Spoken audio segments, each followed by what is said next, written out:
আসর উপস্থিত পরম ভক্তের চরণে ভক্তদের চরণে কোটি কোটি দণ্ডবত প্রণাম। বাবারা যারা রয়েছেন বয়স্ক তাদের চরণে কোটি কোটি দণ্ডবত প্রণাম এবং মায়েদের চরণে কোটি কোটি নমস্কার। ছোট ছোট ভাই বোনদের আদর এবং ভালোবাসা। কমিটিকে আরেকবার ধন্যবাদ জানিয়ে শুরু করলাম আজকের লীলা। সবাই দর্শন করবেন আমার দিকে। হরে কৃষ্ণ রামকৃষ্ণ হরে কৃষ্ণ। সবাই লীলাটি দর্শন করবেন আমার দিকে। এই যে আপনারা থালাতে কি দেখছেন, জোরে বলুন কি দেখছেন, একটু জোরে বলুন কি দেখছেন। আজকে যে লীলাটি গাইব এইটাতে আপনাদের লাভ। সবাই শুনবেন মন দিয়ে, কাজ হয়ে যাবে। এইটাতে আপনাদের লাভ লুকিয়ে আছে। আজকে কীর্তনে যে আপনি 3 ঘন্টা 4 ঘন্টা 3.5 ঘন্টা বসবেন, এইটাতে কিন্তু আপনার লাভ লুকিয়ে আছে। আমি প্রমাণ বলে দিই। লীলাটি গাইব, আপনারা গয়া কাশী বৃন্দাবন সব জায়গা যাচ্ছেন, প্রদীপ পালের নিবেদন একটা জায়গা যাবেন, যাবার জন্য অনুরোধ রাখবো, পয়সা জোগাড় করে যাবেন। কোন জায়গায়? নবদ্বীপ কাটোয়ার কাছে একটা জায়গা আছে, শ্রীখণ্ডের গোপীনাথের মন্দির। মায়েরা, সব মন্দিরে ভগবানের হাতে আসল নাড়ু দেখতে পারেন, কিন্তু শ্রীখণ্ডে গোপীনাথের হাতে দেখবেন অর্ধেকটা পাথরের নাড়ু। তাকাবেন, ওই নাড়ুটা পাথরের হলো কেন তারই তত্ত্ব জানাবো। ছোট্ট রঘুনন্দন 5 বছর বয়সে ভগবানকে নাড়ু খাইয়েছিল। আবার এই রঘুনন্দন, এই যে আপনারা মালা তিলক দিলেন, ও মায়েরা, হরিবাসরে যে মালা তিলক না, এই মালা তিলক প্রথম মহাপ্রভুকে শিবাসঙ্গনে কে দিয়েছিল? তাকাবেন, প্রথম দিয়েছিল কে? ও রঘুনন্দন। এই জন্য আজকে লীলাটির নাম হচ্ছে রঘুনন্দন। এই রঘুনন্দন 5 বছর বয়সে গোপীনাথকে নাড়ু, সবাই তাকাবেন এদিকে, 5 বছর বয়সে গোপীনাথকে নাড়ু খাওয়ালো। রঘুনন্দনের জন্ম হয়েছিল বৃহস্পতিবার দিন। কি বার দিন? জোরে বলুন, জোরে বলুন, কি বার? বৃহস্পতিবার। আচ্ছা, রঘুনন্দন যেদিন জন্ম নিয়েছিল সেদিন কিন্তু বাড়িতে সরস্বতী পুজো হয়েছিল। কি পুজো হয়েছিল? জোরে বলুন, সরস্বতী পুজো। এটা কিন্তু মাথায় রাখবেন, যেদিন জন্ম নিল সেই দিনটা রবিবার, বৃহস্পতিবার, যেদিন সরস্বতী পুজোর দিন ছিল। দেখবেন রামের জন্ম কোন দিন হয়েছিল? মঙ্গলবার। জন্ম কোন দিন? মঙ্গলবার। হনুমানের জন্ম কোন দিন? মঙ্গলবার। রাম সীতার বিয়ে হয়েছিল কোন দিন? মঙ্গলবার। আশ্চর্যের ব্যাপার। শাস্ত্র ঘেটে আপনারা দেখে নেবেন, যে যেখানে বসে আছেন। রামের জন্ম মঙ্গলবার, সীতার জন্ম মঙ্গলবার, হনুমানজির জন্ম মঙ্গলবার, রাম সীতার বিয়ে হয়েছিল তাও মঙ্গলবার। এই তত্ত্বগুলো আপনারা জেনে যাবেন। আপনাদের বলে রাখি, রঘুনন্দন 5 বছর বয়সে গোপীনাথকে নাড়ু খাওয়াবে।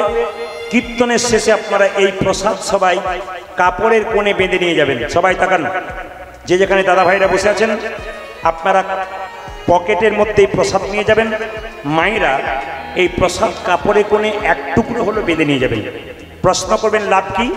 রঘুনন্দন লীলা যারা পড়াশোনা করেছে তারা জানে যে যদি কোনো মা ভক্তি ভরে এই লীলাটি শ্রবণ করে একটিখানি প্রসাদ কাপড়ে কোণে নিয়ে গিয়ে বাড়িতে লক্ষ্মীর হাঁড়িতে বা লক্ষ্মীর ওখানে কৌটোতে আসতে, লক্ষ্মীর ওখানে কৌটোতে রাখতে পারে, তবে তার বাড়ির বাচ্চা যদি খুব চঞ্চল হয়, মায়েরা আপনাদের বাচ্চারা খুব চঞ্চল হয় না? বাড়ির বাচ্চারা যদি খুব চঞ্চল হয়, যদি ভক্তি ভরে এই প্রসাদটি তার বাচ্চাকে জয় গোপীনাথ বলে বৃহস্পতিবার দিন তুলসী মন্দিরে বসিয়ে একটা তুলসী পাতা দিয়ে জয় গোপীনাথ বলে খাওয়াতে পারে, প্রতি বৃহস্পতিবার যদি খাওয়াতে পারে, 1 বছর আপনার বাচ্চা একেবারে শান্ত হবে, ভদ্র হবে। আচ্ছা, লীলার তত্ত্ব আলাদা, তত্ত্ব আলাদা। শুধু শুনে নিন কি বললাম। শান্ত হবে, ভদ্র হবে, আর কি হবে মায়েরা? শিক্ষিত হবে আর শান্ত হবে।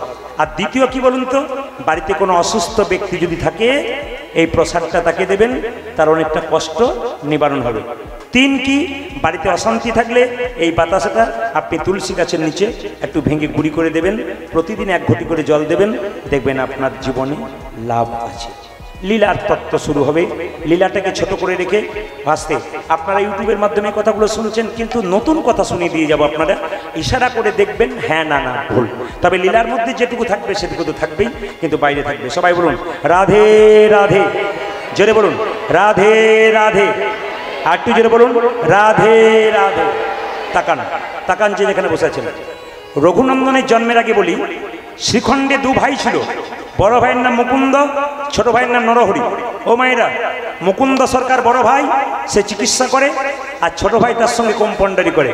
একদিন ছোট ভাই বড় ভাইকে বলছে, দাদা চলো না একবার নবদ্বীপে শিবাসঙ্গনে যাই মহাপ্রভুকে দেখবার জন্যে। তখন বড় ভাই, এই যে আপনারা এতটুকু কীর্তন শুনতে আসছেন, টোটো অটোতে আসছেন, বলছে চল না একবার যাই।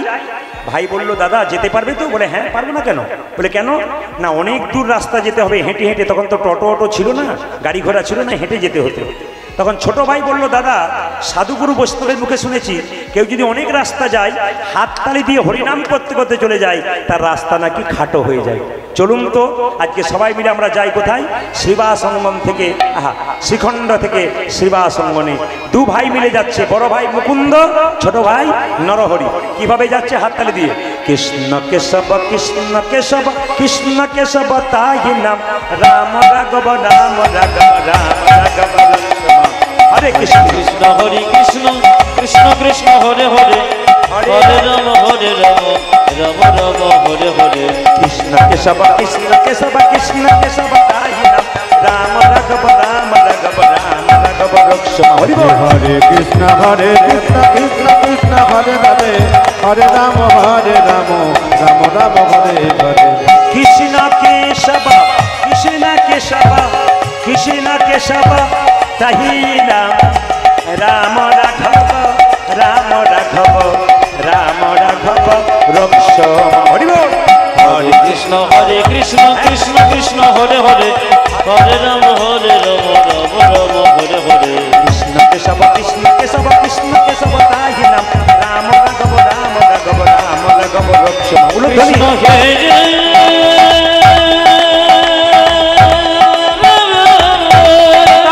গৌর হরি বল।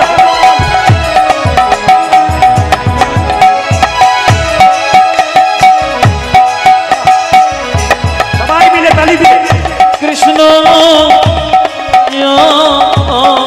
হে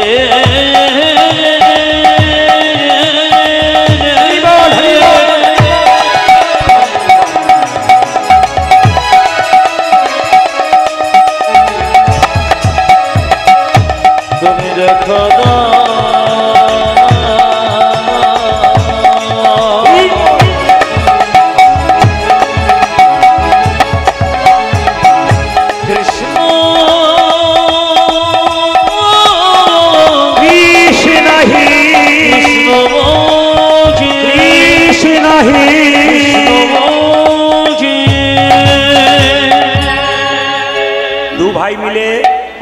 শ্রীবাসঙ্গনের দরজায় এরকম করে দাঁড়িয়ে আছে। আপনি বলুন যে গাছে ফল ধরে সেই গাছের ডালটা নিচের দিকে যায় না ওপর দিকে যায়? আপনারা বলুন কোন দিকে যায়? ওই জন্য একজন বলছে ওপর দিকে। প্রণাম আপনাকে। ওপর দিকে? নিচের দিকে। আচ্ছা বলবেন একটা সোনার কলসি যতই দামি হোক একজনের কাছে মাথা নিচু করতে হয়, কার কাছে? জোরে বলুন। গ্লাসের কাছে। আপনি কয়েকশো কোটি টাকার মালিক হতে পারেন, একজনের কাছে মাথা নিচু করতে হয় বৈষ্ণবের চরণে। টাকা না, শুনে নিন বৈষ্ণব কাকে বলে শুনেছেন? এবার শুনুন বৈষ্ণব কাকে বলে। সবাইকে বৈষ্ণব বলা, ও বাবা সবাইকে বৈষ্ণব বলা যায় না। কেন? বৈষ্ণব কাকে বলে? তৃণা দপি শনি চেন তর রিব সইস নুনা অমানেন মান দেন কীর্তনীয় সদাহরি। অনেকগুলো সংস্কৃত কথা বললাম, বুঝিয়ে দিই। ঘাসের মাথায় পা দেবেন, ঘাস মাথা উঁচু করবে, পা সরাবেন, উঁচু করবে। যিনি প্রকৃত বৈষ্ণব হাজার গালাগাল দেন আর হাজার কথা বলুন, ওই যে মাথা নিচু করে রাধে রাধে বলে চলে যাবে আর মাথা উঁচু করবে না, ইনি হলেন বৈষ্ণব। কিছু মনে করবেন না। তিলক কিনতে পাওয়া যায়, মাটি বাজার থেকে কেনা যায়। মালা কিনতে পাওয়া যায়, পরে নিলে হয়। বসন কিনতে পাওয়া যায়, পরে নিলে হয় না। আগে ভেতরটাকে পরিবর্তন করো। রামকৃষ্ণ দেব বলেছে তোমার বাড়ি যদি কেউ যায়, দুটো মিষ্টি জল যদি দিতে না পারো, দুটো মিষ্টি কথা অন্তত বলবে। তাকাবেন, আপনার বাড়িতে মিষ্টি জল নাও থাকতে পারে, দুটো মিষ্টি কথা অন্তত বলবেন। তৃণা দপি শুনি চেন তররিব সহিষ্ণু না। গাছকে কাটবেন, গাছ যতক্ষণ না মাটিতে পড়বে আপনাকে ছায়া দান করবে, ফল দান করবে। বৈষ্ণবকে যতই আঘাত করুন, উনি যতক্ষণ না মাটিতে পড়ছে ততক্ষণ হরিনাম দান করবে। অমানেন মান দেন। আপনাদের পৈতার পথ দিয়ে আমি পেরিয়ে যাচ্ছি, আপনি পেরিয়ে যাচ্ছেন, একজন কুষ্ঠব্যাধি ব্যাধি রাস্তায় ছটপট ছটপট করছে, আমি আপনি সবাই নাকে কাপড় চাপা দিয়ে চলে গেলাম। যিনি পরম বৈষ্ণব তিনি কি বলবেন? ডাক্তার দেখিয়েছিস? হ্যাঁ। রোগ ভালো হয় না? বলে না। আমার সঙ্গে কোলে কোল দিয়ে একবার হরি বল বল, তোর দেহ রোগ তো দূর হবে, তার সঙ্গে তোর ভব রোগ দূর হবে। ইনি হলেন বৈষ্ণব। অমানেন মান দেন, যাকে আমরা সম্মান দিই না বৈষ্ণব তাকে সম্মান দেয়। কীর্তনীয় সদা হরি। বৈষ্ণবের কি কি লক্ষণ থাকবে? তিলক, তুলসী মালা, শিখা ও কৌপিন, বহির্বাসে হরিনাম, মুখে নিষিদিন, তিনি বৈষ্ণব।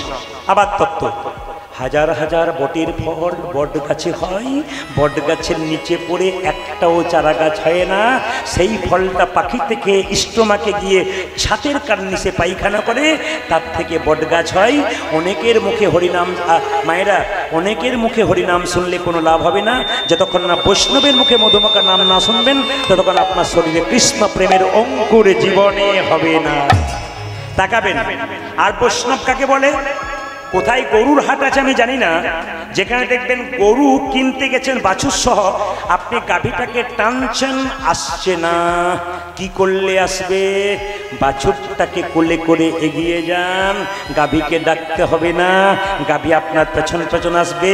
বারবার মন্দিরে যাচ্ছেন, ভগবানকে পাচ্ছেন না, বৈষ্ণবের চরণ ধরে এগিয়ে যান, ভগবানকে ডাকতে হবে না, বৈষ্ণবের পেছন পেছন ভগবান চলে যাবে, যদি প্রকৃত বৈষ্ণব হয়। দুই, মায়েরা তাকান। একজন কলেজে পড়া মেয়ে ছাদের উপরে, দুতলা ছাদের উপরে দাঁড়িয়ে আছে, একজন বৈষ্ণব গঙ্গা স্নান করে নাড়া মাথা সিকি রেখে চলে যাচ্ছে। মেয়েটি ছাদের উপর থেকে বলল, এ বৈষ্ণব, বৈষ্ণবের মাথায় থুতু ফেলেছে। বৈষ্ণব বলল, থুতু ফেলে দিলি মা? আচ্ছা ঠিক আছে ঠিক আছে, আমি একবার স্নান করে আসি। আমাদের এখানে কেউ যদি কেউ থুতু ফেলে দেয়, বলে নেমে আয়, তোকে দেখছি মজা একবার, এবার নাম তুই কেমন বাপের বেটি বেটিস। কিন্তু কি বলছে? আরে একবার স্নান করে আসি। স্নান করে এলো, আবার আসছে, আবার সঙ্গে সঙ্গে মেয়েটি, এ বৈষ্ণব, আবার থুতু ফেলেছে, আবার গঙ্গা স্নান করেছে, আবার থুতু ফেলেছে, আবার গঙ্গা স্নান করেছে। 10 বার থুতু ফেলেছে, 10 বার গঙ্গা স্নান করেছে। মায়েরা যখন 11 বার মাথায় থুতু ফেলতে যাবে, তখন মেয়েটির বাবা দেখে বলল, তোর লজ্জা করে না? বলে কেন? বৈষ্ণবের মাথায় থুতু ফেলছিস, তুই আমাকে বাবা বলে ডাকবি না, যাবি না আমার বাড়ি থেকে। বৈষ্ণব বলছে, বাবা আপনার মেয়েকে আপনি বকবেন না। বলে কেন? আপনার মেয়ের জন্য আমার লাভ হয়ে গেছে। কি লাভ? উপকার। কি উপকার? আপনার মেয়ে থুতু ফেলেছে বলে আমার লাভ হয়েছে। এ কি বলছেন আপনি? আপনার মেয়ে, আমার মেয়ে আপনার মাথায় থুতু ফেলেছে, আপনার লাভ হয়েছে? বলে হ্যাঁ, আমি শাস্ত্রে শুনেছি, সাধুগুরু বৈষ্ণবের বুকে শুনেছি, একবার গঙ্গা স্নান করলে 1 জন্মের পাপ দূর হয়। আপনার মেয়ে 10 বার থুতু ফেলেছে, আমি 10 বার গঙ্গা স্নান করেছি, আমার জন্ম জন্মান্তরের যত পাপ আছে। ইনি হলেন বৈষ্ণব। তাকাবেন মায়েরা, যে যেখানে আছেন, নরহরি আর মুকুন্দ চুপচাপ দাঁড়িয়ে আছে। আচ্ছা বলুন তো মায়েরা, ভক্ত যদি কাই মনে কোনো বাঞ্ছা করে, ভগবানের সাধ্য নাই, সেই বাঞ্ছা নাই করে আপনি ভগবানের মন্দিরে একই কথা বারবার প্রত্যেক দিন বলুন। কথা দিলাম আপনাদেরকে, আসলে দাঁড়িয়ে একই কথা মন্দিরে বারবার বলুন, দেখুন ভগবান আপনার মনের ইচ্ছা পূর্ণ করবে। একই কথা বারবার বলুন।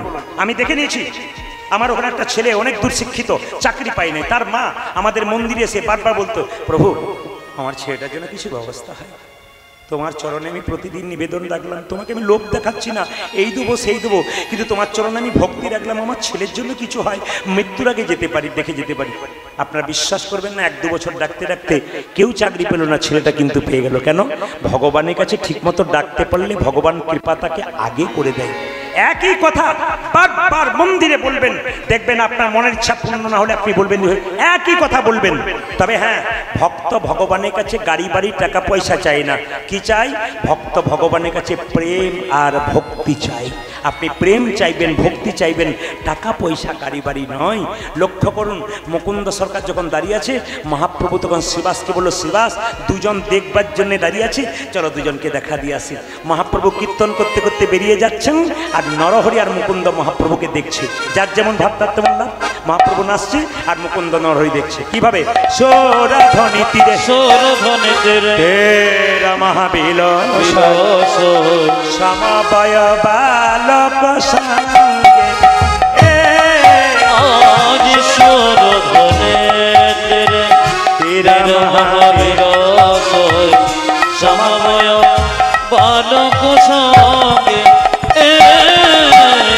সৌরধ্বনি তীরে তীর মহাবিল সমবয় বালক সঙ্গে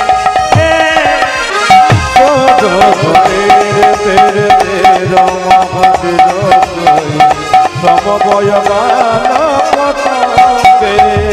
করে করতালি ধ্বনিত হরি ধ্বনি আমার করে করো তারি ধ্বনিত হরে ধ্বনে করে করতালি ধ্বনিত হরি ধ্বনি করে করতালি ধ্বনিত হরি হরি। মায়েরা, ছোট ভাই বলছে, দাদা ওই তো আমার গোড়া, ওই জায়গায় ওই তো আমার গোড়া নাচে, ওই তো আমার গোড়া নাচে। দেখো ওই তো আমার গোড়া নাচে, আমি গঙ্গা বাহু তুলে ওই তো আমার গোড়া আমার এখানে দণ্ড বাহু তুলে, ওই তো আমার গোড়া নাচে, আমি দণ্ড বাহু তুলে ওই তো আমার গোড়া নাচে। আজ আমি দণ্ড বাহু তুলে ওই তো আমার গোড়া নাচে। ছোট ভাই বলছে, আমি দেখছি দাদা গোড়া নাচছে।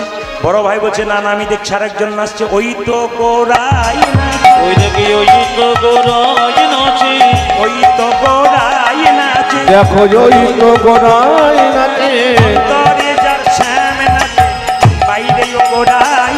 ওদের অন্তরে যার শ্যাম নাচে, বাইরে গোড়ায় নাচে, অন্তরে যার শ্যাম নাচে, বাইরেও গোড়াই নাচে। আজ অন্তরে যারে শ্যাম নাচে, বাইরে গোড়াই নাচে। সৌরধ্বনি তীরে তীর মহাবিল সমবয় বালক সঙ্গে। আজ সৌরধ্বনি তীরে তীর মহাবীর সমবয় বালক সঙ্গে। ভক্ত যখন ভগবানকে ডাকে, ভগবান ভক্তকে ধাক্কা মারে। জোরে বলুন হ্যাঁ না না। আপনি যখন ভগবানের ভক্ত হবেন, তখন আপনার চাল ফুটে জল পড়বে, নইলে ছেলের অসুখ হবে। অনেকে বলছে ডাকার দরকার নাই, তাকাবেন এইদিকে। কিছু কিছু মানুষ আছে আমাদের সমাজে, বুক ফুলিয়ে ঘুরে বেড়ায়, মস্তানি করে, ডাকাতি করে, আপনাকে ঠকায়। তারা বুক ফুলিয়ে ঘুরে বেড়াচ্ছে, আর আপনারা হরিনাম করছেন, ভগবানের নাম করছেন, আপনাদের চাল ফুটে জল পড়ছে, বাড়িতে অশান্তি হচ্ছে। অনেকে একজন প্রশ্ন করেছিল, প্রদীপ বাবু খুব তো লোককে বোঝাচ্ছেন, আমাকে বোঝান। বলে কেন? মস্তানি করছে, লোক ঠকাচ্ছে, রাস্তায় রাস্তায় গুন্ডামি করছে, দিব্যি বুক ফুলিয়ে ঘুরে বেড়াচ্ছে, আর আমরা কৃষ্ণ ভজন করছি, আমাদের কেন কষ্ট, ওদের কেন কষ্ট নাই? আমি বলেছিলাম অপেক্ষা করুন। বলে কেন? ধৈর্যের ফল মিষ্টি হয় না, তেতো হয়। জোরে বলুন, জোরে বলুন। ধৈর্যের ফল মিষ্টি হয়, অপেক্ষা করুন। বলে কি? তাকাবেন, ভগবান আমাদের জন্মের সময় দুটো কলসি দিয়েছে, একটা পাপের একটা পুণ্যের। যারা হরিনাম করে না, মস্তানি গুন্ডামি করছে, তাদের এখনো পাপের কলসিটা পূর্ণ হয় নাই। যেদিন পূর্ণ হবে, সেদিন দেখবেন সংসার ছেড়ে ভিখারি হয়ে রাস্তায় ঘুরে ঘুরে বেড়াবে। চোখের সামনে দেখে নেবেন আপনারা কত চুরি করে তারা কোন জায়গায় পৌঁছে যাচ্ছে, তাকাবেন। আর যদি কেউ, মায়েরা, যদি কেউ হরিনাম করেন, তারা কোনো পুণ্যের কলসিটা পূর্ণ হয় নাই। যেদিন পূর্ণ হয়ে যাবে, পরমানন্দ ভগবানের চরণে লাভে করতে পারবে। আমি আপনাদের কাছে প্রার্থনা করে যাই, যারা সত্যিকারের ভক্ত আজকে কীর্তন শুনছেন, আপনাদের পুণ্যের কলসি পূর্ণ হোক, আপনাদের গোবিন্দ চরণে লাভ হোক, আমি এইটাই চেয়ে যাব। তাকাবেন মায়েরা, মহাপ্রভু শিবাসকে বলল, শিবাস ওদের মধ্যে যে ছোট ভাই, তাকে বলে দাও, সে আমার সঙ্গে সারা জীবন কীর্তন করবে, আমার সঙ্গে থাকবে। আর যে বড় ভাই তাকে বলে দাও সে আমার 100 জন্ম কৃপা পাবে না। ও মায়েরা, শিবাস এসে বলল তোমাদের মধ্যে ছোট ভাইকে এই যে আমি, কি নাম? আমার নাম নরহরি সরকার। তোমার জন্য প্রভু বলেছে তুমি প্রভুর সঙ্গে সারা জীবন থাকবে, কীর্তন করবে, হরিনাম করবে, প্রভুর সঙ্গে থাকবে। বড় ভাই বলল আমার জন্য কি বলেছে? তোমার জন্য বলেছে তুমি 100 জন্ম কৃপা পাবে না, 100 জন্ম সঙ্গ পাবে না। মায়েরা, যেই না বড় ভাইকে বলেছে 100 জন্ম সঙ্গ পাবে না, বড় ভাই মুকুন্দ সরকার নাচতে শুরু করেছে জয় গৌ, জয় গৌ। এটা কিরকম হলো? আপনাদের এখানে দু ভাই কীর্তন শুনতে এসছে, একজন মহাপ্রভু কৃপা পেল, একজন পেল না। যে পেল সে তো ভালো, যে পেল না সে যদি নাচতে শুরু করে পাগলের মতো, আপনি কি বলবেন? পাগল হয়ে গেছে। মুকুন্দ সরকার বলছে আমি 100 জন্ম পরে কৃপা পাবো? বলে হ্যাঁ হ্যাঁ, জয় গৌর, জয় গৌর। শিবাস বলল হ্যাঁ গো মুকুন্দ, প্রভু তোমাকে বললো 100 জন্ম পরে তুমি কৃপা পাবে, তুমি তাও 100 জন্ম কৃপা পাবে না, তাও তুমি নাচতে শুরু করেছো গৌর গৌর বলে। আমি হলে তো বিষ খেয়ে আত্মহত্যা করে দিতাম। মুকুন্দ বলছে শোনো শোনো শ্রীবাস, প্রভু যদি বলতো কোনো জন্মে সঙ্গ পাবো না, কোনো জন্মে সঙ্গ পাবো না, তাহলে না হয় আমি বিষ খেয়ে আত্মহত্যা করিতাম। তাহলে না হয় বেশি খেয়ে আত্মহত্যা করে দিতাম। প্রভু বলেছে 100 জন্ম কৃপা পাবো না, কৃপা পাবো না, 100 জন্ম না হয় গৌর গৌর বলে কেঁদে বেড়াবো। আমি গৌর গৌর বলে কেঁদে বেড়াবো। যখনই 100 জন্ম পেরিয়ে যাবে, বেরিয়ে যাবে 101 জন্মে প্রভুর সঙ্গ পাবো।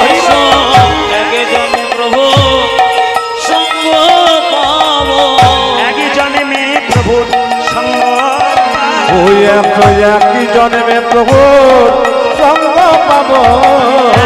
100 জন্ম কেঁদে বেড়াবো, এক জন্মে প্রভু সঙ্গ পাবো।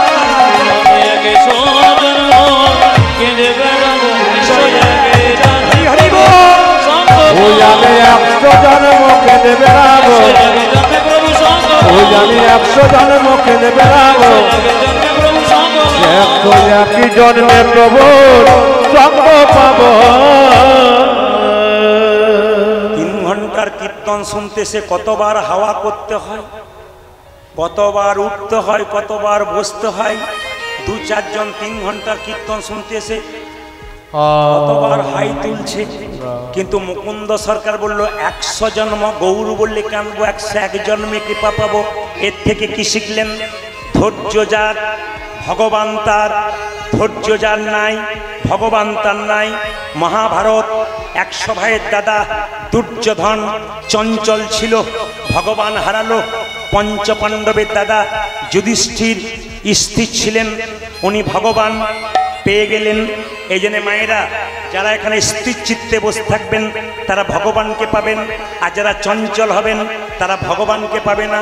অনেক মেয়ে বলে আমার ছেলে কি চঞ্চল, ও কোন গাছ থেকে জন্ম নিয়েছে? আম গাছ থেকে জন্ম হলে আম হবে, নিম গাছ থেকে জন্ম হলে নিম হবে। আপনি নিজের দোষটা কেন ধরছেন না? খালি বলছেন আমরা এমন ছিলাম না বাবু, আচ্ছা ছেলের জন্ম দিয়েছি। না না, আপনার ছোটবেলার কথা আপনার মনে আছে? আপনি কেমন ছিলেন? আপনি যেমন ছিলেন আপনার রক্ত সন্তান সেরকম হচ্ছে। আপনি স্থির হবেন, ভবিষ্যতে আপনার ছেলেও স্থির হয়ে যাবে। মুকুন্দ সরকার চোখের জলে কাঁদছে। ভক্ত যদি চোখের জলে কাঁদে ভগবান সহ্য করতে পারে না। সবার কাছে নিবেদন, একবার জোরে বলুন রাধে রাধে, আরেকবার জোরে বলুন রাধে রাধে, আরেকবার জোরে বলুন রাধে রাধে। হাত নামান, শুনে নিন। কুরুক্ষেত্রের যুদ্ধে আসতে পঞ্চপাণ্ডবের পক্ষে কৃষ্ণ, জোরে বলুন হ্যাঁ না না, জোরে বলবেন। 100 ভাইয়ের পক্ষে কে? কেউ না, কৃষ্ণ পঞ্চপাণ্ডব। তার মানে কি? দিনের মাথায় 100টার মধ্যে 5টা জিনিস ভালো ভাবলেও আপনার জীবনে কৃষ্ণ থাকবে। ভালো ভাবতে শিখুন, জীবনে খারাপ নয়। তাকাবেন, ভীষ্ম সরসজ্জায় কতদিন ছিল? 58 ডেজ, 58 দিন। তাকাবেন, ভীষ্ম কতদিন ছিল সরসজ্জায়? 58 দিন। মারা গিয়েছিল কোন দিন? অক্ষয় তৃতীয়ার দিন, সর্বিদ্ধ হয়ে। তাকাবেন, একবারে তত্ত্বগুলো শুনে নেবেন। যারা বলছেন শুনেছেন, তাকান। কি বললাম? কি সরসজ্জায় ছিলেন কৃষ্ণ। আস্তে এদিকে তাকান, আমার দিকে তাকান, কীর্তনে পরে ওনার দিকে তাকিয়ে নেবেন। তাকান, কি বললাম? কৃষ্ণ যখন এক এক করে সব ভাইগুলো মরে যাচ্ছে, 100 ভাইয়ের, ভীষ্মের কাছে গিয়ে দুর্যোধন বলল, দাদু কি তোমার লজ্জা করে না? বলে কেন? আমার ভাইগুলো সব মরে মরে যাচ্ছে আর তুমি আমার খাচ্ছ, আমার পড়ছ, তোমার লজ্জা করে না? বাঁচানোর চেষ্টা করছো না? মায়েরা, কেউ যদি খাবার খোঁটা দেয় তবে দেখবেন গায়ে বেশি, জোরে বলুন, জোরে বলুন, জোরে বলুন, খাবার খোঁটা দিলে গায়ে বেশি লাগে। ভীষ্ম বলল, দাদু ভাই তুই আমাকে খাবার খোঁটা দিলি, তবে এক কাজ কর, আজকে রাত্রি 12টার সময় দুর্যোধন তোর স্ত্রী ভানুমতিকে আমার কাছে নিয়ে আয়। কি করব? ভানুমতিকে নিয়ে আয়, মাথায় কাপড়টা নিয়ে আমাকে প্রণাম করবে, আমি আশীর্বাদ করে দেবো, তোমাদের তোদের কোনো ভাই আর মরবে না। ভানুমতির কাছে গেল কে? দুর্যোধন। শুনছ? এই যে ও ভানুমতি। বলে কি? যাও। কোথায়? দাদুর কাছে।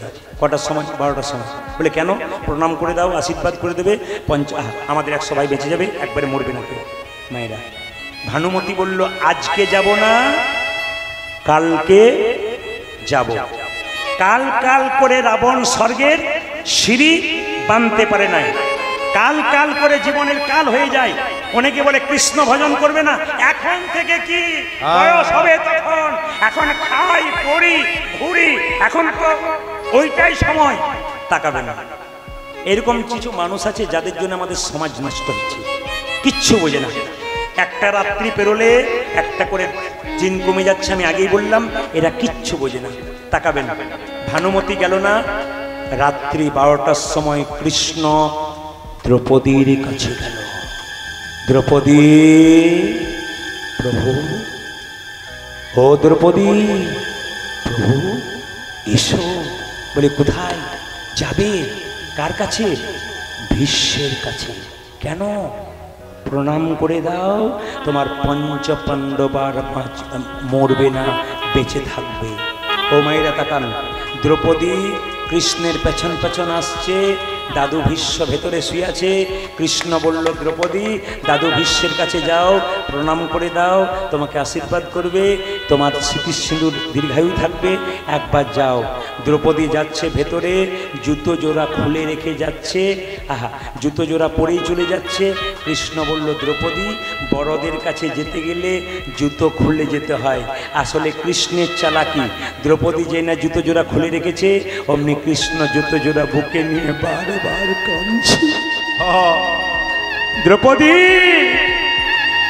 আমার চরণ ধরে সবাই তো কাঁদে, আমি তো ভক্তের চরণ পাই না, তোমার চরণ যুগল ধরে আমি বারবার কাঁদছি, তোমার জুতো জোড়া ধরে। দ্রৌপদী পেছন ফিরে বলল, প্রভু তুমি আমার জুতো জোরে কাঁদছো? বলে হ্যাঁ, যাকেই চরণের ধুলা চাই কেউ তো দেয় না নরকগামী হবার ভয়ে, তুমি দিতে? হ্যাঁ প্রভু। তুমি আমায় চাইলে না কেন? বলে কেন? আমি তোমায় দিতাম। বলে কেন দিতে? তোমার নরকের ভয় হতো না? কেন হবে? এ দেহ যদি তোমার হয়, এ চরণ কি আমার? এ দেহ যদি তোমার হয়, এ চরণ তোমার, তোমার জিনিস তোমাকে দেব, তার জন্য দুঃখের কি আছে? বাহ! যেই না দ্রৌপদী মাথায় কাপড় নিয়ে দাদু ভীষ্মের কাছে বসে গেছে, দাদু ভীষ্ম আশীর্বাদ দিয়ে দিয়েছে, দীর্ঘায়ু হোক তোমার স্মৃতির সিঁদুর। যেই না দ্রৌপদী মাথার কাপড়টা খুলেছে, অমনি দাদু ভীষ্ম বলে উঠলো, কি দ্রৌপদী তুমি? আমি। এই তো ভানুমতির আসার কথা ছিল, তুমি কি করে জানলে? বলছে, দাদু এই জগতে গোপনের যত ঘটনা ঘটুক না কেন, কেউ জানুক আর না জানুক, একজন জানে, তিনি ভগবান কৃষ্ণ। ভীষ্ম বলল, কৃষ্ণ কই? কৃষ্ণ দরজার বাইরে। দ্রৌপদীকে বলল, ভীষ্ম কৃষ্ণ এলো না কেন? দ্রৌপদী বলল, দাদু এই জগতে কৃষ্ণ সবার দরজায় দাঁড়িয়ে আছে, যে তাকে ডাকে তার বাড়ি যায়, যে তাকে ডাকে না তার বাড়ি থেকে ফেরত চলে যায়। মায়েরা, কৃষ্ণ সবার দরজায় দাঁড়িয়ে আছে, যে ডাকবে তার বাড়িতে যাবে, যে ডাকবে না তার বাড়িতে যাবে না। তাকাবেন, দাদু ভীষ্ম বলল, কৃষ্ণ কৃষ্ণ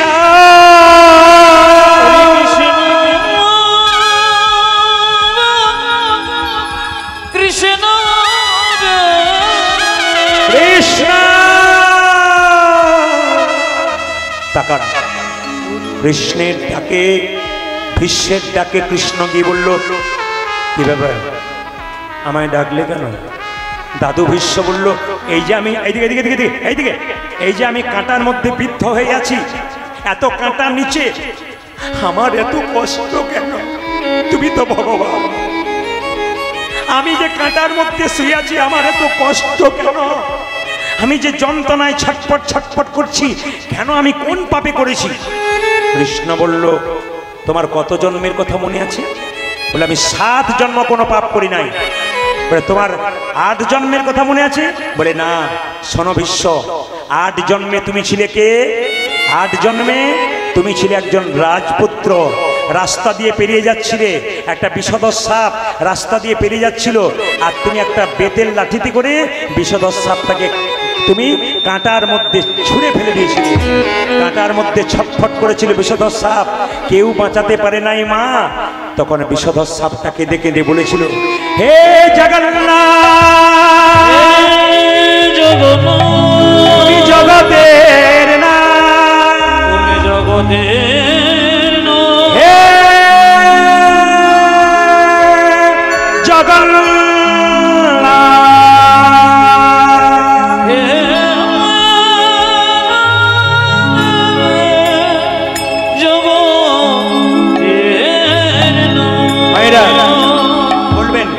জগন্নাথের চোখ গোল না পটল চেরা? জোরে বলুন, জোরে বলুন। বক্সের সাউন্ডটা দিন, এই যে বক্সের সাউন্ডটা দিন, বাইরে শুনতে কম পাচ্ছে। চোখগুলো গোল না পটল চেরা? জোরে বলুন, হাত তুলে বলুন। আচ্ছা, চোখে পলক আছে জগন্নাথের? কেন? কৃষ্ণের পটল চেরা চোখ, বিচার এদিক ওদিক হতে পারে, যে জগন্নাথের চোখ গোল কেন? ভিখারি গেলেও যা, ব্রাহ্মণ গেলেও যা, জমিদার গেলেও যা, শূদ্র গেলেও যা, সবাই সমান। জগন্নাথ কি করলেন তাকানোর মায়েরা? জগন্নাথকে ডাকলেন, জগন্নাথ বলল, কি চাও তুমি? বলে, আমি যেমন কাঁটায় ছটফট করে মরলাম, আমার এত বড় বংশধর বাঁচাতে পারলো না, এই ব্যক্তি যে আমাকে কাঁটার মধ্যে ছুঁড়ে দিল, ওই জন্য কাঁটায় ছটফট করে একদিন আমার মতো মৃত্যুবরণ করে। তুমি তোমার কর্মের ফল ভোগ করছো। তাকাবেন দাদা ভাইরা, কেউ যদি ভালো কাজ করে তাকে রথের ওপর চাপিয়ে ফুলের মালা দিয়ে নিয়ে যায়, আর কেউ যদি খারাপ কাজ করে তাকে কোমরে দড়ি বেঁধে জেলখানাতে নিয়ে যায়। আপনার কর্মের ফল আপনি ভোগ করবেন। মুকুন্দ সরকার কাঁদছে, মহাপ্রভু বলল, মুকুন্দ তুমি কাঁদছো কেন? এই দেখো তোমার মাথায় হাত দিয়ে আশীর্বাদ করলাম, তুমি বাড়ি ফিরে যাও, তোমাকে রাখলাম না, তোমার ভাইকে রাখলাম কেন জানো? আরে বাবা, বনের মধ্যে বড় বড় গাছগুলো ছোট ছোট গাছগুলোকে ঝড়ঝঞ্ঝা থেকে রক্ষা করে, তুমি সংসারের বড় ভাই, তোমার দায়িত্ব অনেক। শোনো, তোমার মাথায় হাত দিয়ে আশীর্বাদ করে দিলাম, কাল থেকে বাড়িতে গিয়ে যাকে চিকিৎসা করবে তারই রোগ ভালো হয়ে যাবে। তবে শোনো, জীবের দ্বারে হরিনাম দেবে, ছোট্ট একটা কুটির নির্মাণ করবে, আর তুমি গরিবের চিকিৎসা করবে, বড় লোকের করবে না। ও মুকুন্দ, দেরি করো না, ফিরে যা, ফিরে যা, ফিরে যা, ফিরে যা, শিখণ্ডে ফিরে যা, ফিরে যা, ফিরে যা, সেখানে ফিরে যা, ফিরে যা, ফিরে যা, শিখণ্ডে ফিরে যা, ফিরে যা, ফিরে যা, শিখণ্ডে ফিরে যা। তুমি দাঁড়ে দাঁড়ে গিয়া চরণে ধরিয়া, তুমি দরে দরে গিয়া চরণে ধরিয়া, দাঁড়ে দাঁড়ে গিয়া চরণে ধরিয়া, তুমি দাঁড়ে দাঁড়ে গিয়া চরণে ধরিয়া, হরির নাম বিলা, তুমি দরে দরে গিয়া চরণে ধরিয়া, হরে নাম বিলা, ফিরে যা, ফিরে যা, শিখণ্ডে ফিরে যা। আজ ফিরে যা, ফিরে যা, শিখণ্ডে ফিরে যা। মহাপ্রভুর আজ্ঞা পাইয়া মুকুন্দ চলিলা, মুকুন্দ চলিলা, আমার মহাপ্রভুর আজ্ঞা পায়া মুকুন্দ চলে না, মুকুন্দ চলে না। আর শিখণ্ড গ্রামেতে আসি, আর শিখণ্ড গ্রামেতে আসি, শিখণ্ড গ্রামেতে আসি, শিখণ্ড গ্রামেতে যাচ্ছি, উপনীত হইলা উপনীত হইয়া আমি শিখুন গ্রামেতে বসি উপনীত হইয়া উপনীত হইয়া বলো বলো হরি বল বলো বলো হরি বল বলো বলো হরি বল বলো বলো হরি বল গোপীনাথ জিউ কি জয়টা জোরে হবে গোপীনাথ জিউ কি গোপীনাথ জিউ কি মুকুন্দ সরকার বাড়ি ফিরে এলো প্রেম সে মুকুন্দ সরকার বাড়ি ফিরে এলো একটা বাড়ি তৈরি করলেন গোপীনাথের মন্দির তৈরি করলেন যারা এখানে কীর্তন শুনতে এসছেন খুব দামি দামি কথাগুলো শুনবেন আপনাদের জীবন কাজে লেগে যাবে মায়েরা যখনই বাড়ি তৈরি করবেন ডাইনিং রুম করবেন বেডরুম করবেন কুকিং রুম করবেন সব রুম করবেন একটা রুম যেন ভগবানের হয় তাকাবেন ভগবানের জায়গা কোথায় করবেন সিঁড়ির নিচে যে ফাঁকা জায়গা আছে হ্যাঁ হ্যাঁ ওইখানে ওই না না আমি দেখতে পাই বলে বললাম আর কি।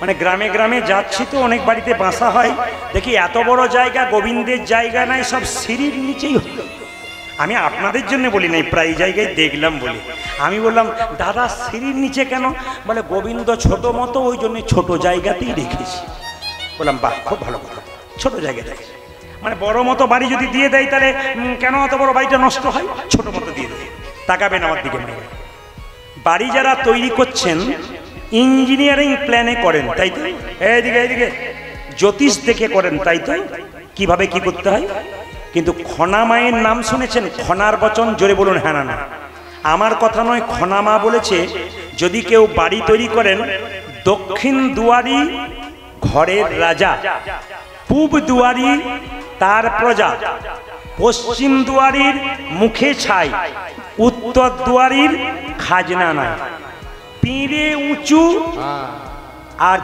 মেজে মেজে হ্যাঁ পীরের উঁচু মেঝে খাল তার দুঃখ চিরকাল উঁচু পীরে আর মেঝে খাল তার দুঃখ চিরকাল পোকা জন্ম নেবে জল জমে যাবে অনেক দুঃখের ব্যাপার আছে এগুলো কার কথা খনা যদি কেউ বাড়ি তৈরি করেন আমার কথা নয় তিনি বললেন বাড়ি তৈরি করতে গেলে মাথায় রাখবেন সব সময় দরজাটা যেন পূর্ব দিকে দক্ষিণ দিকে হয় দক্ষিণ দিক থেকে বাতাস সুরসুর করে আসে খুব সুন্দর একটা পরিবেশ তৈরি হয় যদি না পারেন তাহলে পূব দিকে করুন তাও রক্ষে আছে প্রজা উত্তর দিকে করলে অভাব লেগেই থাকে আমি বলি নাই খনা বলেছে খাজনা দেবার পয়সা থাকে না কথা বলছে আর পশ্চিম দুয়ারের মুখে চাই কেন যত ঝড়ঝঞ্ঝা সব পশ্চিম দিক থেকেই হয় তাকাবেন মায়েরা কেউ যদি মারা যায় সে তখন মরে গেলে তার মাথাটা কোন দিকে রাখা হয় জোরে বলুন যে ঘুমাচ্ছে সে বলুন বলুন না না চোখ খুব খারাপ এই দিকে দেখান কোন দিকে বললাম উত্তর দিকে আচ্ছা মায়েরা বৈদিক শাস্ত্র বলছে যে উত্তর দিকে মাথা করে শুলে শরীরে বহু রকমের রোগ আসে অনেকে বলবেন কোথা থেকে বলছেন বৈদিক শাস্ত্র থেকে প্রত্যেকটি শাস্ত্রের রেফারেন্স দেবো আমি জ্যোতিষ শাস্ত্র বলছে দক্ষিণ দিকে পা করতে নাই মাথা করতে হয় দক্ষিণ দিকে পা করলে কি হয় আমাদের যারা পূর্বপুরুষ আত্মীয় স্বজন ছেলে মেয়ে বাবা মা কাকা কাকি মারা গেছে সবার জায়গা দক্ষিণ দিকে তাই দক্ষিণ দিকে যদি কেউ মাথা করে শোন আশীর্বাদ পাবেন আর যদি পা করে শোন ওদেরকে কি করা হয় ওদেরকে অপমান করা হয় তাই বারবার বলবো বিছানাটা যেন আপনার সব সময় দক্ষিণ দিকে মাথা থাকে যদি আপনার দক্ষিণ দিকে সুযোগ না থাকে পূর্ব দিকে মাথা করবেন পশ্চিম দিকে মাথা করলে যত যন্ত্রণা যত চঞ্চলতা সব নাকি মাথাতে আসে জ্যোতিষ শাস্ত্র বলছে বাড়িতে কোথায় মন্দির করবেন যদি জায়গা থাকে সম্ভব হয় সবচাইতে বেস্ট কোন জায়গা হচ্ছে ঈশান কোণ এটা কে বলেছে জ্যোতিষ শাস্ত্র আমি বলিনি আমার কথা নয় কোথায় ঈশান কোণ কেন মায়েরা তাকাবেন আমার দিকে ঈশান কোণে কোন দিকটা ঈশান কোণ পূর্ব এবং উত্তর দিকে কোনটা ঈশান কোণ কিন্তু মাথায় রাখবেন জ্যোতিষ শাস্ত্র খুব সাবধান করেছে যদি কারো বাড়িতে ঈশান কোণে বাথরুম পায়খানা থাকে তবে তার বাড়িতে 1 বছর কি 2 বছরের মধ্যে একজন আত্মহত্যা করতে চলেছে। প্রশ্ন করবেন, যদি কারো বাড়িতে ঈশান কোণে হয়ে গেছে, এখন আর উপায় নাই, কি করবেন? পণ্ডিত জ্যোতিষশাস্ত্র বললেন, কি বললেন? 1 বাটি লবণ দোকান থেকে কিনে এনে 1 মাস পর পর চেঞ্জ করে করে বাথরুমে রাখুন, আপনার মৃত্যুর হাত থেকে রেহাই পাবেন। ঈশান কোণে বাথরুম করলে ভালো কাজ হয় না, হওয়া কাজ হতে হতে হয় না। তাকাবেন আমার দিকে, যে যেখানে বসে আছেন মায়েরা, কেউ যদি মারা যায় তার ছবিটা বাড়ির কোন দিকে রাখবেন?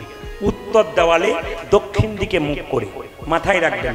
যদি আপনার বাড়িতে কোনো জায়গাতে ঠাকুর ঘর রাখার জায়গা নাই, ঠাকুর রাখার জায়গা নাই, একটাই মাত্র বাড়ি, একটাই মাত্র রুম, আপনি কোথায় ঠাকুর রাখবেন?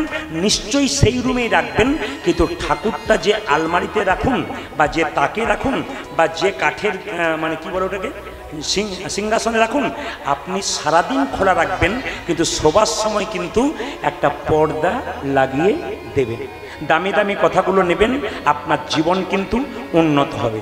সবাই লক্ষ্য করুন মায়েরা, যে যেখানে বসে আছেন, দক্ষিণ দিকে পা করতে নাই, বাথরুম বসলে দক্ষিণ দিকে পেছন করতে নাই, অপমান করা হয়। দক্ষিণ দিকে মুখ করে খেতে নাই, অপমান করা হয়। আপনাদের কাছে নিবেদন, কিছু কিছু কথা আপনাদের বলে গেলাম, অনেক কিছু বলতে গেলে অনেক বেশি দেরি হয়ে যাবে, তাই লীলাটার মধ্যে ছোট্ট ছোট করে যাব। মুকুন্দ সরকার কি করলো মা? একটা গোপীনাথের মন্দির করলো ঈশান কোণে বাড়ি। সবাই লক্ষ্য করুন, সেই সময় বাংলার নবাব হোসেন শাহ মুসলমান, তার বাড়ি কোথায়? মালদা জেলা। তার পেটে যন্ত্রণা হলো, একজন বলল নবাব তোমার পেটের যন্ত্রণা ভালো হবে, একটা উপায় আছে, কি? যদি শ্রীখণ্ডে গিয়ে তুমি মুকুন্দ সরকারের বাড়ি যেতে পারো, চিকিৎসা করতে পারে। মায়েরা, নবাবকে বললো সাবধান, নবাব সেজে গেলে হবে না, ফকির সেজে যাবে তবে চিকিৎসা করবে। সে বড় লোকে চিকিৎসা করে না, গরিবের করে। এত বড় বাংলার নবাব হোসেন শাহ সেজে ফকির সেজে চললো কোথায়? মুকুন্দ সরকারের বাড়ি। দেখলো প্রচুর লোক লাইন দিয়ে দাঁড়িয়ে আছে, বাবা আমাকে একটু জায়গা করে দাও তো। সবাই লাইন দিয়ে দাঁড়িয়ে আছে। মুকুন্দ সরকার সকালবেলায় ঘুম থেকে উঠে গোপীনাথের চরণে তুলসী পত্র দিচ্ছে আর পুজো করছে আর গান গাইছে। বাবা যে যেখানে বসে আছেন, একটা কথা শুনে নিন। আমি অ্যাপেলো চেন্নাই গিয়েছিলাম আমার চিকিৎসার জন্যে, আজ থেকে 7 বছর আগে। যাকে আমি চিকিৎসা করেছিলাম, লন্ডন ফেরত একজন বিখ্যাত ডাক্তার, তার টেবিলে দেখেছিলাম কৃষ্ণ, তাতে তুলসী পাতা, বাতাসা। আমি জিজ্ঞেস করেছিলাম, স্যার এটা কি? বলছে উনিই তো আসল, উনি করাবেন, আমি করব। আমাদের এলাকার ডাক্তার দেখবেন আমি তো বলে আসল, আর ওনারা বলেন উনিই তো আসল। এই জন্য এত বড় চিকিৎসা করতে পারে। বড় বড় ডাক্তার যারা, তারা ভগবানকে বিশ্বাস করে কাজ করে। দেখবেন বড় বড় বিজ্ঞানী যারা, সব ভগবানকে বিশ্বাস করে বড় হয়েছে। বড় বড় মানুষ, মহাত্মা যারা বড় হয়েছে, তারা সবাই ভগবানকে বিশ্বাস করে বড় হয়েছে। ওই জন্য মুকুন্দ সরকার কীর্তন গান গাইছে সকালে, তারপর চিকিৎসা শুরু করবে। আগে ভগবানের চরণে তুলসী পত্র, তারপর কাজ। সবাই লক্ষ্য করুন, মুকুন্দ গাইছে, নবাব শুনছে, সবাই শুনছে। আমার মন মন্দিরে, প্রভু আমি তোমাকে সোনার মন্দির তৈরি করে দিতে পারবো না, আমার মন মন্দিরে রাখবো। আমার মন, ওই আমার আমার মন মন্দিরে তুমি মদন দাঁড়াবে গো আসি ডাকিয়া। উলট ওই আমার মন্দিরে মদন মোহন, ডান দিকটা, ডান দিকটা। দাঁড়াবে গো আসি ডাকিয়া। মন মন্দিরে মদন দাঁড়াবে গো আসি ডাকিয়া। উলট ওই আমার মন্দিরে মদন মোহন দাঁড়াবে গোলাপি ডাকিয়া। কাঁদিয়া কাঁদি তব নাম লইয়া, কাঁদিয়া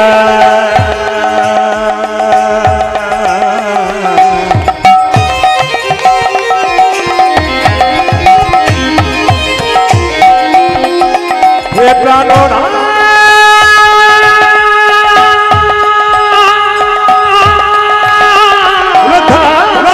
সবাই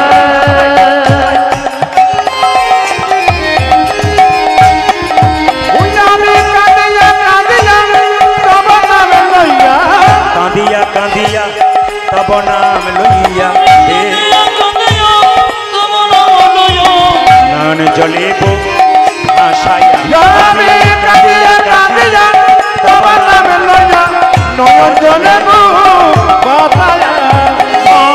মন্দিরে মদানে মহান দাঁড়াবে গো আসি ডাকে। উলট ধ্বনি।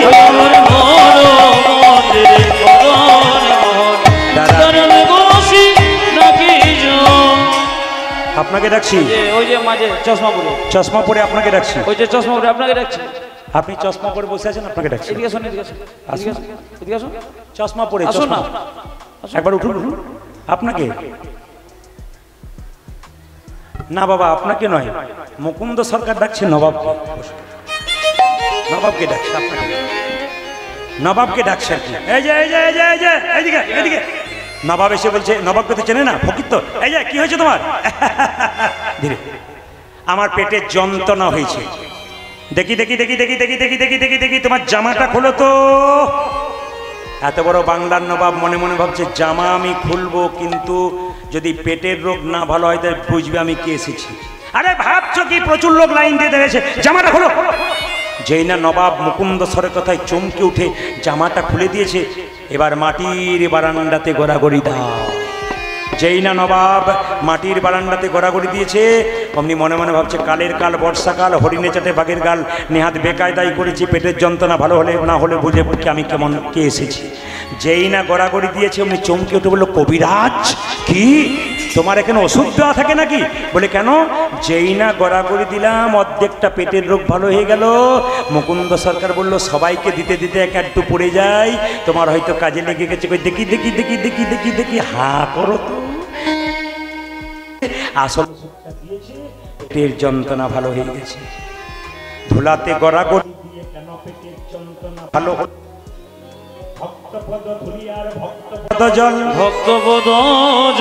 ভক্ত ভক্ত শেষ হয় তিনি মায়েরা। ভক্তের চরণ ধুলিতে কেউ যদি গড়াগড়ি দিতে পারে তার লাভ আছে। ভক্তের চরণ ধোয়া জল কেউ যদি মাথায় নিতে পারে তার লাভ আছে। আর আর কি, আর যদি ভক্তের উচ্ছিষ্ট প্রসাদ খেতে পারে। যে যেখানে বসে আছেন, আপনারা যারা MA BA পাস করেছেন, এমন সমাজে ব্যক্তি আছে MA BA পাস করে ভগবান ভজনা করে না, নিজেকে দেখবেন রয়্যাল বেঙ্গল টাইগার মনে করে। আমার মতো আর কেউ নাই, আমি আমি MA BA পাস করেছি। এরা যারা বসে হাত তুলছে এরা সব বোকা, আস্তে, এরা সব বোকা, আমি বুদ্ধিমান। তাকান, যারা বুদ্ধিমান ভাবে তাদের জন্য বলে রাখি, যারা নিজেকে বুদ্ধিমান ভাবছেন MA BA পাস করে সামান্য চাকরি পেয়ে, তাদের জন্য এই নিবেদন। কয়েকদিন আগে হুগলিতে গান করছিলাম, যার বাড়িতে গান করছি তার দুটো ছেলে পুলিশ অফিসার, কাশ্মীরে BSF জওয়ান।